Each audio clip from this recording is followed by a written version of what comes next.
नमस्कार दोस्तों, एक बार फिर से स्वागत है आपका अपने YouTube चैनल KSP पे।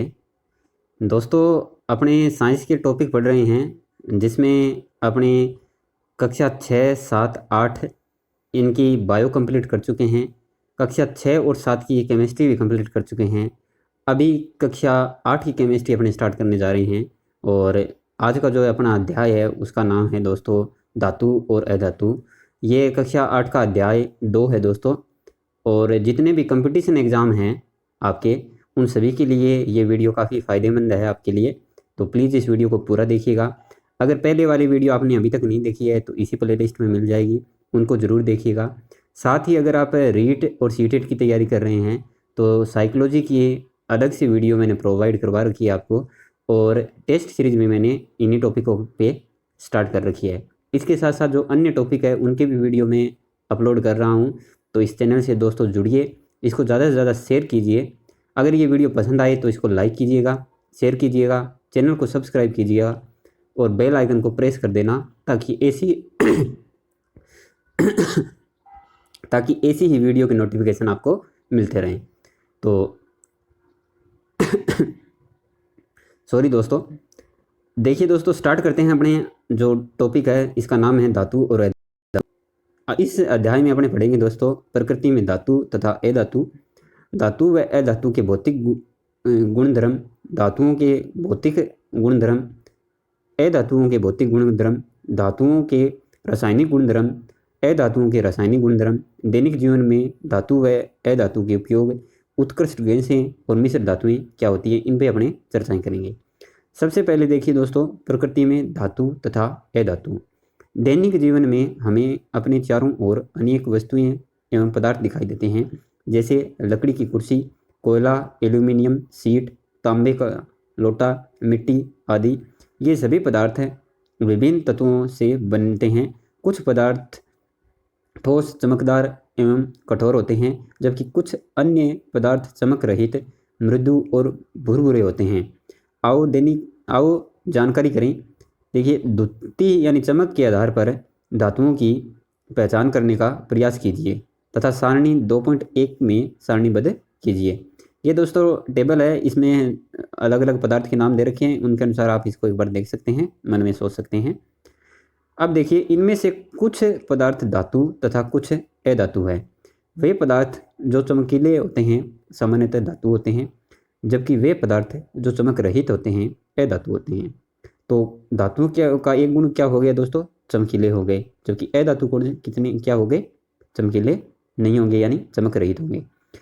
पृथ्वी की भूप रपटी पर कुछ धातुएं जैसे सोना तथा प्लेटिनम और कुछ अधातुएं जैसे सल्फर और हाइड्रोजन आदि हैं। ये दोस्तों धातुओं के और अधातुओं के एग्जाम्पल है।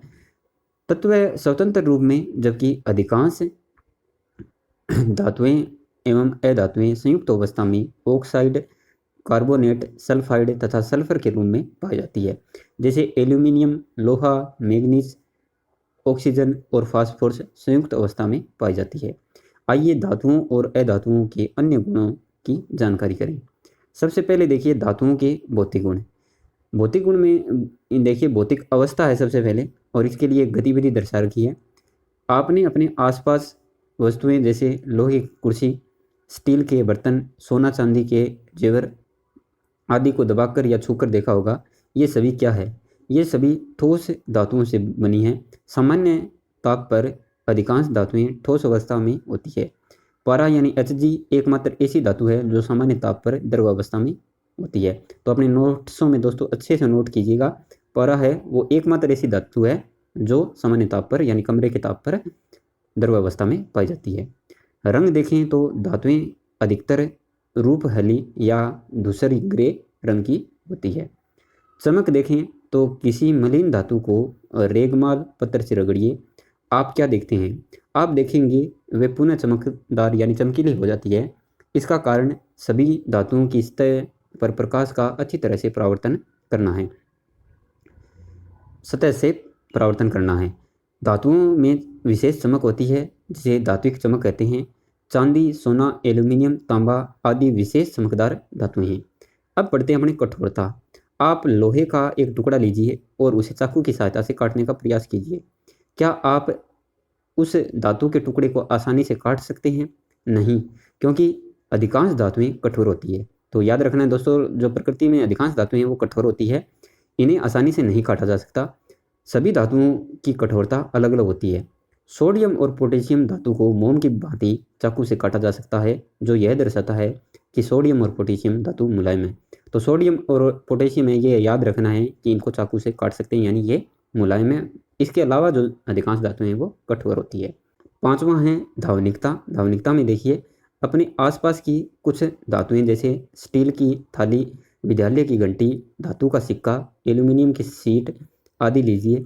अब अन्य ठोस वस्तु से टकराइए, आप क्या देखते हैं? आप देखेंगे कि जब धातुएं किसी अन्य ठोस वस्तु से टकराती है या धातुओं पर किसी वस्तु से आघात किया जाता है, तब विशेष धात्विक ध्वनि उत्पन्न होती है। इसे धावनिकता कहते हैं। इस गुण के कारण इनका उपयोग घंटी, वाद्य यंत्रों आदि बनाने में किया जाता है। अब छठा पॉइंट अपना घनत्व है। सामान्यतः धातुओं का घनत्व अधिक होता है। आइए जानकारी करें। इसके लिए दोस्तों एक गतिविधि है कि धातुओं से बनी विभिन्न वस्तुएं जैसे लोहे के कील, स्टील के चम्मच को पानी में भरी बाल्टी में डालिए। आप क्या देखते हैं? आप देखेंगे कि ये सभी वस्तुएं पानी से भरी है तथा इनका घनत्व पानी से ज़्यादा होने के कारण ये पानी में डूब जाती है। कुछ धातुओं का घनत्व कम होने के कारण पानी में तैरती रहती है, जैसे सोडियम हो गया और पोटेशियम हो गया। तो सोडियम और पोटेशियम ऐसी धातु है जो पानी में तैरती है, क्योंकि ये इनका घनत्व क्या होता है? इनका घनत्व कम होता है। ठीक है, नेक्स्ट देखिए अपने गलनांक। गलनांक में क्या है कि वह ताप जिस पर कोई ठोस पदार्थ द्रव अवस्था में परिवर्तित होता है उसे पदार्थ का गलनांक कहते हैं। धातुओं की कठोरता के कारण इनके गलनांक उच्च होते हैं। जैसे लोहे यानी Fe का गलनांक 1593 डिग्री सेंटीग्रेड होता है, लेकिन गैलियम यानी Ga धातु इसका अपवाद है। इसे हथेली पर रखने से ही यह पिघल जाता है। तो याद रखना कि सबसे कम गलनांक किसका है? गैलियम का है, क्योंकि इसका गलनांक बहुत कम होता है। ऊष्मीय चालकता देखते हैं। इसका क्या धातुएं ऊष्मा की सुचालक होती है? आओ जानकारी के लिए। इसके लिए गतिविधि है दोस्तों, कांच का एक बिक्कर लीजिए जिसे आप लगभग आधा पानी से भर दीजिए। बिक्कर में एक स्टील का चम्मच तथा एक लकड़ी की छड़ डालिए। अब बिक्कर को गर्म कीजिए। कुछ समय पश्चात आप स्टील के चम्मच तथा लकड़ी की छड़ को छूकर देखिए। आप क्या देखते हैं? आप देखेंगे कि स्टील का चम्मच गर्म हो जाता है, जबकि लकड़ी की छड़ गर्म नहीं होती है। अतः हम कह सकते हैं कि धातु यानी स्टील का चम्मच ऊष्मा की सुचालक होती है। इसी कारण घर में खाना बनाने के बर्तन लोहे, तांबे तथा एल्यूमिनियम के बने होते हैं। चांदी यानी Ag ऊष्मा की सर्वोत्तम चालक तथा शीशा लेड Pb सबसे कम चालक होता है। तो इसको भी अच्छे से नोट कीजिएगा कि चांदी है ये ऊष्मा की सर्वोत्तम चालक होती है, और जो शीशा है Pb ये कम चालक होता है सबसे। ये तो इस गतिविधि को दर्शा रखा है दोस्तों चित्र के माध्यम से। 9वां है पॉइंट अपना आघात वर्धनीयता। आघात वर्धनीयता में देखिए कि आघात वर्धनीयता का अर्थ है आघात, पीटना तथा वर्धन का अर्थ है बढ़ना। अर्थात पीटने पर फैलना या बढ़ना धातुओं के इसी गुण के कारण हथौड़े से पीटकर उनकी चादर बनाई जाती है। ये देखिए दोस्तों गतिविधि चित्र में दर्शा रखी है धातुओं की आघात वर्धनीयता की। 10वां है अपना विद्युत चालकता। धातुओं में विद्युत धारा का प्रवाह होने के कारण ये विद्युत की सुचालक होती है।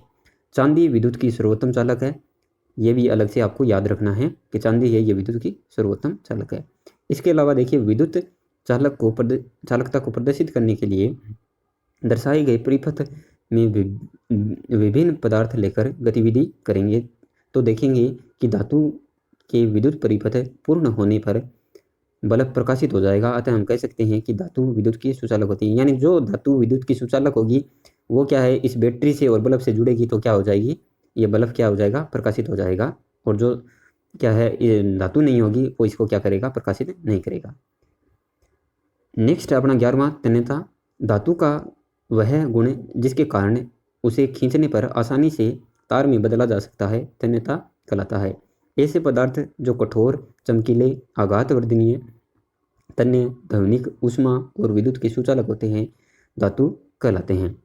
अधातुओं के भौतिक गुण पढ़ते हैं अपने, यानी अब अपना जो टॉपिक है वो है अधातुओं के दोस्तों। सबसे पहले पढ़ते हैं अपने इनकी भौतिक अवस्था। सामान्य ताप पर अधातुएं ठोस, द्रव, गैस तीनों अवस्थाओं में पाई जाती है। जैसे ठोस में तो आ जाएगा कार्बन, सल्फर, आयोडीन। द्रव में आ जाएगा ब्रोमीन। गैस में आ जाएगा ऑक्सीजन, नाइट्रोजन और हाइड्रोजन। अब पढ़ते हैं अधातुओं के रंग। अधातुएं विभिन्न रंग की होती है, जैसे सल्फर पीले रंग का, क्लोरीन गैस हल्की पीले रंग की और फास्फोरस लाल सफ़ेद रंग का। अब पढ़ते हैं चमक। गतिविधि देखिए इसकी। आप कोयले का एक टुकड़ा लीजिए और उसे पहले छायादार स्थान पर, फिर उसे पर्याप्त प्रकाश में देखिए। आप क्या देखते हैं? आप देखेंगे कि कोयला चमक रहित है, अतः अधातुओं में चमक नहीं होती है। ये प्रकाश को परावर्तित नहीं करते हैं। हीरा और आयोडीन इसका क्या है? अपवाद है, वे चमकीले होते हैं। तो दोस्तों धातुओं में क्या है? चमक। अधातुओं में चमक नहीं होती है, लेकिन हीरा और आयोडीन है ना, इनमें चमक पाई जाती है, लेकिन ये होते क्या है? अधातु ही है। अब देखिए कठोरता। अधातुएं नरम तथा भुरभुरी होती है। हीरा अधातु होते हुए भी कठोर होता है, यानी इसमें कठोरता का गुण पाया जाता है। यह कार्बन का अपर रूप है। पांचवा है धावनिकता। धावनिकता में ये धातुओं के समान टकराने या पीटने पर विशेष ध्वनि उत्पन्न नहीं करते हैं। 6 नंबर है घनत्व। अधातुओं का घनत्व कम होता है। आओ जानकारी करें इसके लिए। देखिए दोस्तों एक गतिविधि है। कांच का एक बीकर लीजिए, इसमें थोड़ी मात्रा में जल डालिए। अब आप कुछ वस्तुएं जैसे पेन का ढक्कन, पेंसिल का टुकड़ा, लकड़ी का गुटका आदि एक एक करके डालिए। आप क्या देखते हैं? आप देखेंगे कि इन सभी वस्तुओं का घनत्व जल से कम होने के कारण वे जल की सतह पर तैरती है। 7 नंबर अपना गलनांक। अधातुओं के गलनांक बहुत कम होती हैं, जबकि हीरा व ग्रेफाइट है, यानी ग्रेफाइट एवं हीरा कार्बन के अपर रूप इसका अपवाद है। इनका गलनांक बहुत अधिक होता है। 8वां पॉइंट है ऊष्मीय एवं विद्युत चालकता। सामान्यतः अधातुएं ऊष्मा एवं विद्युत की कुचालक होती है। इसका अपवाद ग्रेफाइट है, जो कि विद्युत का सुचालक है। 9वां है भंगुरता। अधातुओं को हथौड़े से पीटने पर चूर्ण या टुकड़ों में बदल जाती है, इसे भंगुरता कहते हैं। ये गतिविधि चित्र में दर्शा रखी है। कोयले का एक बड़ा टुकड़ा लीजिए तथा लोहे की सहायता से पीटिए। आप क्या देखते हैं? आप देखेंगे कि कोयले का बड़ा टुकड़ा बारीक कोल चूर्ण में परिवर्तित हो जाता है। अधातु का यह गुण भंगुरता कहलाता है। नेक्स्ट है धातुओं के रासायनिक गुणधर्म। अब धातुओं के रासायनिक गुणधर्म पढ़ रहे हैं अपने। पहले हम प्राय अब हमारे घरों में देखते हैं कि तांबे अथवा एल्यूमिनियम के बर्तनों की चमक धीरे धीरे कम होने लगती है। चांदी के बने आभूषण भी काले पड़ जाते हैं। ऐसा क्यों होता है? इसका कारण है कि धातुएं वायु, जल तथा अम्ल से अभिक्रिया कर विभिन्न रासायनिक पदार्थ बनाती है। आइए धातुओं की इन रासायनिक अभिक्रियाओं का विस्तार से अध्ययन करें। देखिए वायु के साथ अभिक्रिया। धातुएं वायु की ऑक्सीजन के साथ रासायनिक संयोग कर उनके ऑक्साइड बनाती है। धातुएं ऑक्सीजन जब क्रिया करती है तो क्या बनता है दोस्तों? धातु ऑक्साइड बनता है। ये नीचे क्रिया दर्शा रखी है। अब एक और गतिविधि है। मैग्नीशियम का एक पतला रिबन लीजिए और उसे मोमबत्ती की सहायता से जलाइए। आप क्या देखते हैं? आप देखेंगे कि मैग्नीशियम का रिबन रोशनी के साथ जलता है और सफ़ेद रंग की राख बनती है। इस राख को परखनली में डालकर थोड़ा सा जल मिलाकर हिलाइए। अब इस विलयन का लिटमस परीक्षण कीजिए। आप देखेंगे कि लिटमस नीला हो जाता है। तो नीला होगा तो दोस्तों कौन सी प्रकृति होगी? क्षारीय प्रकृति होगी। अपने पढ़ चुके हैं, जो अम्ल और क्षार मैंने आपको पढ़ाया था। अर्थात उपयुक्त विलयन है ये ऑक्साइड है, यानी ऑक्साइड की प्रकृति क्या है? इसकी क्षारीय है। ये गतिविधि दोस्तों दर्शा रखी है। ये दोस्तों आपको शिक्षक के मार्गदर्शन में ही करनी है लैब में। नेक्स्ट ये अभिक्रिया है इसकी। देखिए मैग्नीशियम यानी Mg प्लस ऑक्सीजन अभिक्रिया करके मैग्नीशियम ऑक्साइड बनाते हैं। इसी प्रकार तांबा तथा एल्यूमिनियम वायु की ऑक्सीजन से अभिक्रिया कर कॉपर ऑक्साइड व एल्यूमिनियम ऑक्साइड बनाते हैं। इसी कारण तांबे व एल्यूमिनियम के बर्तन मलिन दिखाई देते हैं। तो अक्सर एग्जाम में ये क्वेश्चन पूछा जाता है और इसका कारण दोस्तों यही है। वह है जल के साथ अभिक्रिया, अधिकांश धातुएं जल के साथ अभिक्रिया करके धात्विक हाइड्रोक्साइड तथा हाइड्रोजन गैस उत्पन्न करती है। देखिए सोडियम है यानी सोडियम Na प्लस जल मिलके सोडियम हाइड्रोक्साइड यानी NaOH प्लस हाइड्रोजन बनाता है। देखिए यह गतिविधि स्वयं शिक्षक प्रदर्शित करें, यानी दोस्तों सोडियम है ये क्या है, जल के साथ अभिक्रिया करके आग पकड़ता है, इसलिए इसको आप अकेले नहीं करके देखें लैब में, ये क्या है शिक्षक की देखरेख में करनी चाहिए। बाकी जो कंपटीशन एग्जाम की तैयारी कर रहे हैं उनको ये सब पता है, जो स्टूडेंट देख रहे हैं छोटे जो कक्षा 8 के हैं उनके लिए ये मैं हिदायत दे रहा हूँ। सोडियम धातु का एक छोटा टुकड़ा लगभग बाजरे के दाने के बराबर लेकर उसे फिल्टर पत्थर से सुखा लीजिए। अब इस टुकड़े को पानी से भरे बीकर में डालिए। आप क्या देखते हैं, आप देखेंगे कि सोडियम धातु का टुकड़ा जल की सतह पर तेजी से घूमता हुआ दिखाई देता है। वह सोडियम जल के साथ अभिक्रिया कर सोडियम हाइड्रोक्साइड तथा हाइड्रोजन गैस बनाता है। ये गतिविधि दोस्तों चित्र के माध्यम से आप समझ सकते हैं। यह भी जानें कि दोस्तों एक क्वेश्चन आता है कि सोडियम धातु को मिट्टी के तेल यानी केरोसिन में डुबोकर क्यों रखा जाता है, तो उसका कारण देखिए। सोडियम धातु अधिक क्रियाशील है, ऑक्सीजन व जल के साथ तीव्रता से अभिक्रिया कर सोडियम हाइड्रोक्साइड व हाइड्रोजन गैस बनाता है और आग पकड़ लेता है। सोडियम का वायु से संपर्क तोड़ने के लिए इसे मिट्टी के तेल यानी केरोसिन में रखते हैं। तो ये दोस्तों इसका आंसर है, अच्छे से आपको याद रखना है। अब पढ़ते हैं अपने अम्ल के साथ अभिक्रिया। धातुएं अम्ल के साथ अभिक्रिया कर हाइड्रोजन गैस देती है।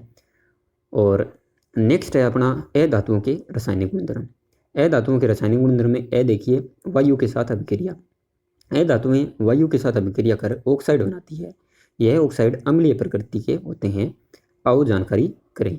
इसके लिए गतिविधि है दोस्तों, चूर्णित सल्फर की कुछ मात्रा एक उदहन चम्मच में लीजिए और उसे गर्म कीजिए।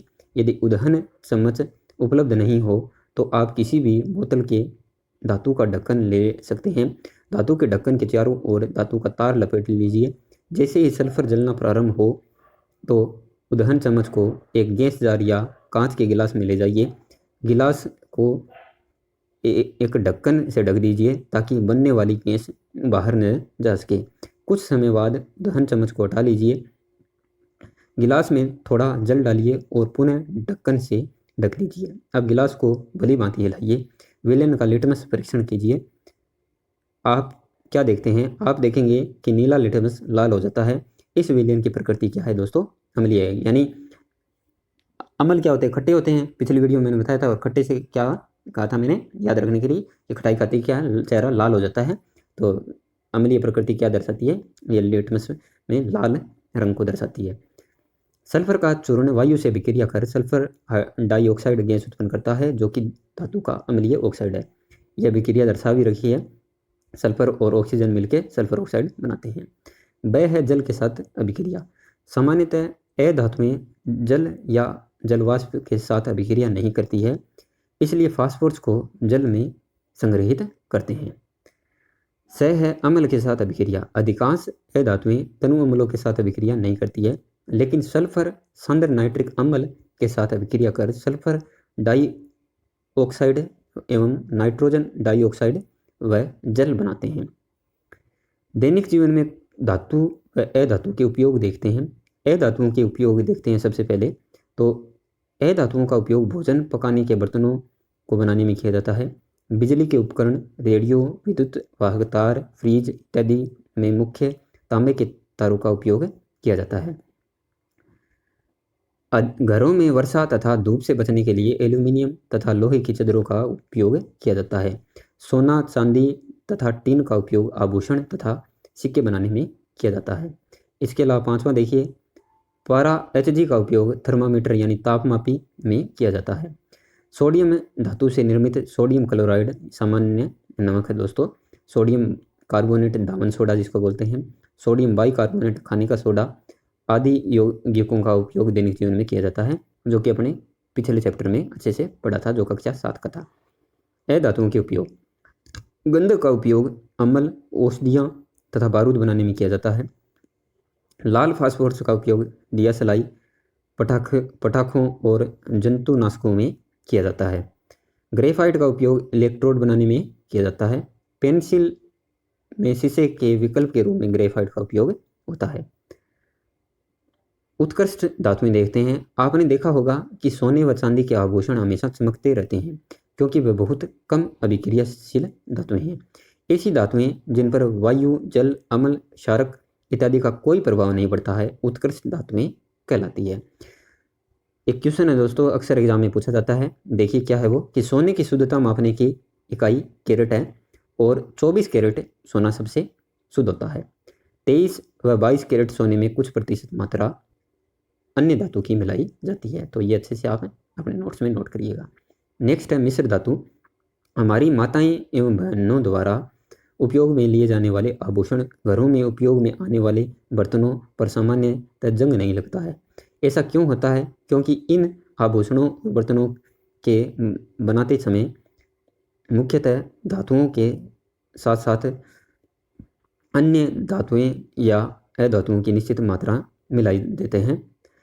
स्टेनलेस स्टील में लोहे के साथ क्रोमियम व निकल तथा पीतल में जस्ता व तांबे की निश्चित मात्रा मिलाते हैं ताकि वे जंग रोधी बन सकें। तो ये बात दोस्तों अपने जब कक्षा 7 का जो चैप्टर पढ़ा था क्रिस्टलीकरण वाला, जो भौतिक व रासायनिक गुण वाला, तो उसमें अच्छे से आपको समझाया था और सारी चीज़ें विस्तार से समझाई हुई थी। तो अगर आपने वो वीडियो नहीं देखा तो प्लीज़ दोस्तों इस वीडियो से पहले उसको भी ज़रूर देखिएगा आप, और आई बटन में वो मैं आपके को प्रोवाइड करवा दूंगा, तो उस वीडियो को आप जरूर देखिएगा। 2 या 2 से अधिक धातुओं की निश्चित मात्रा मिलाकर उसमें वांछित गुणधर्म प्राप्त किया जा सकते हैं। ऐसे सममांगी मिश्रण को मिश्र धातु कहते हैं, जैसे कांसा, पीतल और स्टेनलेस स्टील आदि। ये पाठ का सार है दोस्तों। इस चैप्टर में आपने क्या सीखा है उसके बारे में है, तो वीडियो को पॉज करके आप इसको ज़रूर देखिएगा। अब इसके अभ्यास कार्य करते हैं। आपके कितने सही होते हैं वो ज़रूर बताइएगा। वैसे दोस्तों मैंने पहले ही आपको बता रहे हैं, सभी में जो जिसकी बुक है इसने पहले से लगा रखे हैं, तो अपनी अंतरात्मा से आपको बताना है कि आपके कितने क्वेश्चन आपको आते हैं, कमेंट सेक्शन में ज़रूर बताना है। और जो लगा रखे हैं इन पे मत जाना, क्योंकि पीछे की वीडियो में आपने देखा भी होगा कुछ गलत भी हैं। वह धातु जो सामान्य ताप पर द्रव अवस्था में पाई जाती है। तो सामान्य ताप पर कौन सी पाई जाती है दोस्तों? सोडियम, मैग्नीशियम, पारा, एल्यूमिनियम। तो एकमात्र पारा ऐसा है जो सामान्य ताप पर यानी कमरे के ताप पर द्रव अवस्था में पाया जाता है। वह अधातु जो विद्युत की सुचालक है। तो विद्युत की सुचालक कौन सी है दोस्तों? इसमें देखिए कोयला, ग्रेफाइट, गंधक, नाइट्रोजन। तो ग्रेफाइट है दोस्तों, ये विद्युत की सुचालक है। निम्नलिखित में से कौन सी धातु सबसे अधिक क्रियाशील है? तो सोना, सोडियम, मैग्नीशियम, चांदी। तो सोडियम है दोस्तों सबसे अभिक्रियाशील है। चौथा क्वेश्चन है अपना, धातुएं ऑक्सीजन से अभिक्रिया करके बनाती हैं। तो धातुएं ऑक्सीजन से अभिक्रिया करके क्या बनाती है दोस्तों? अम्लीय ऑक्साइड, क्षारीय ऑक्साइड, उदासीन ऑक्साइड, और कोई क्रिया नहीं करती है तो क्षारीय ऑक्साइड बनाती है। शुद्ध सोना खालिस्तान कैरेट वाला होता है, तो 224 कैरेट वाला होता है। अम्लों के साथ धातुओं की क्रिया से हाइड्रोजन गैस मुक्त होती है। धातुएं उष्मा व विद्युत की क्या होती है? सुचालक होती है। धातुओं के ऑक्साइड प्राय अम्लीय प्रकृति वाले होते हैं, यानी अम्लीय गुणधर्म वाले होते हैं। अब देखिए दोस्तों, सोना है ये गहने में यूज होता है, तो गहने से मिलान हो गया इसका। गंधक है ये औषधियों के निर्माण में यूज होता है। पारा है दोस्तों थर्मामीटर में, और ग्रेफाइट है ये पेंसिल में यूज होता है। तो दोस्तों इस तरीके से ये अपना चैप्टर कंप्लीट होता है। आशा करता हूँ कि ये वीडियो आपकी पसंद आया होगा। अगर पसंद आया तो दोस्तों इसको पॉजिटिव कमेंट के साथ लाइक और शेयर कीजिए, और अगर आप इस चैनल पर नए हो तो प्लीज़ दोस्तों चैनल को सब्सक्राइब कीजिए। आपके लाइक काफ़ी कम आ रहे हैं दोस्तों, तो मेरा आपसे निवेदन है कि प्लीज़ वीडियो को लाइक कीजिए, शेयर कीजिए और कमेंट भी कीजिए दोस्तों। इससे हमें सकारात्मक ऊर्जा प्रदान होती है दोस्तों। तो दोस्तों हम आपके लिए वीडियो प्रोवाइड कर रहे हैं, आप एक लाइक और कमेंट हमें पॉजिटिव जरूर दीजिए। अगर हमारी कुछ कमियां लगे तो भी दोस्तों हमें ज़रूर बताइए, तो आगामी वीडियो में हम उसको सुधार सकें। और साथ ही बेल आइकन को प्रेस कर देना दोस्तों, ताकि ऐसी वीडियो के नोटिफिकेशन आपको मिलते रहें। तो दोस्तों मिलते हैं नेक्स्ट वीडियो में, तब तक स्वस्थ रहिए, मस्त रहिए। जय हिंद, वंदे मातरम।